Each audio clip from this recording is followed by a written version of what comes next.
and continuing in the tradition of student voices. We have a challenge success tradition where we honor the voices and opinions of students at each of our conferences, and it's actually why we require every school to have at least 2 students on their team, and why we have 2 students presenting here tonight. The students are the ones, and you know this from Wendy's talk, who know from experience because they're living it. They know the most about how hard it is to find balance in a fast-paced world, and they're the ones who usually have the best ideas about the solutions and how to make the changes at school and at home to increase their well-being. So we are really lucky tonight to have 2 fantastic students from the Harker School in San Jose here with us tonight. And Harker School is one of the schools that we've been working with at Challenge Success. They've been coming to our conference, and they're here again tonight.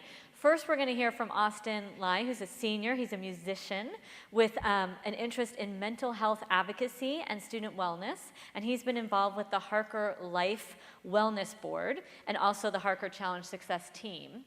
And then after Austin, we're going to hear from Naomi Molin, who's a junior at the school, interested in performing arts, and who also serves as a student representative on the Harker Challenge Success team. And Naomi's going to tell us about some of the exciting changes that have been happening at our school thanks to her work and the hard work of the Harker Challenge Success team. So without further ado, we're going to bring Austin up here. Big round of applause for Austin.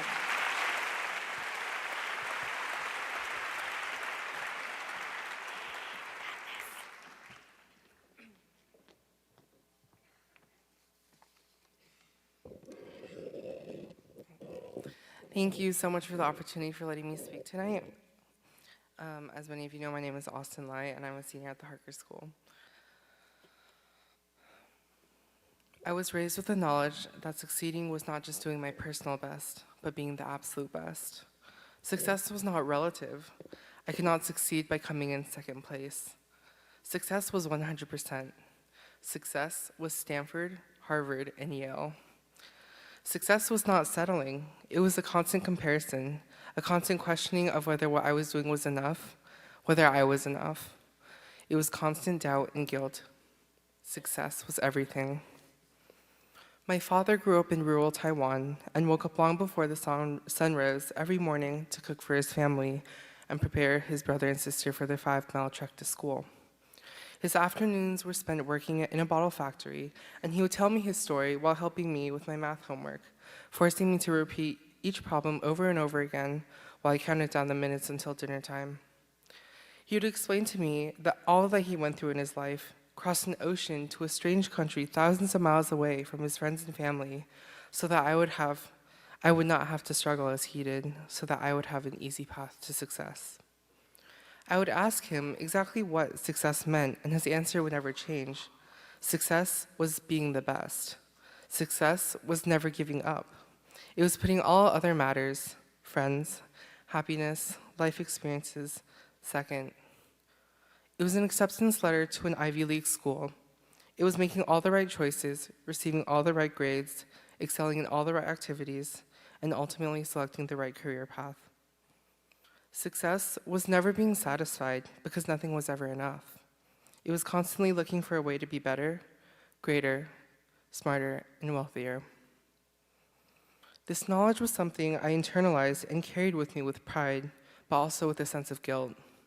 I would look at the achievements of my friends and peers, straight A's in countless AP classes, editor-in-chief of our school newspaper, nationally ranked golfer, and I could not help but chastise myself for not doing enough, for not being good enough. I became so concerned, so consumed with comparing myself and my activities with my peers and their achievements that I found myself in a constant state of stress and anxiety. I would look at my friends, and instead of seeing people whom I could laugh with and confide in, I would see yet again another reminder of my shortcomings, of activities and classes I was not good enough to participate in, of the person I was not good enough to be. My parents were no different. They constantly reminded me that others were succeeding while I was failing, that I was not doing enough. While their comments were intended to motivate me to push myself harder and fulfill what they and I both believed to be my personal definition of success, I found myself becoming increasingly panicky, moody, and anxious. I began to dread the activities that I had previously enjoyed. Swim practice became a chore, volunteering became a nuisance, and homework became an insurmountable burden. I constantly reminded myself of what I was working to achieve, the success I wanted to become, but thoughts carried no weight and left me feeling exhausted and empty. In my darkest moments, when I could not quiet the voice inside me, it would scream that I was a failure, that I was no more than the B- I had just received on a test. In those moments, I would turn to my viola for solace. I would release my frustration at the pressure cooker environment I had been raised in, at the insanely high expectations I could not fulfill in crescendos and downbows. As I spent more and more time doing what I felt pressurized to do, and not what I actually enjoyed doing, I realized that success is not pain. Success is not constant anxiety. It is not fear, stress, loathing, or self-doubt. Success is making mistakes and learning from them. Success is happiness. It is recognizing strengths and weaknesses and adapting expectations accordingly. It is allowing time to relax and recharge. It is learning to recognize when I need a break. It is occasional failure, yes, but moreover, it is strength, it is fulfillment, and it is ultimately passion for what I enjoy doing in life. Thank you very much.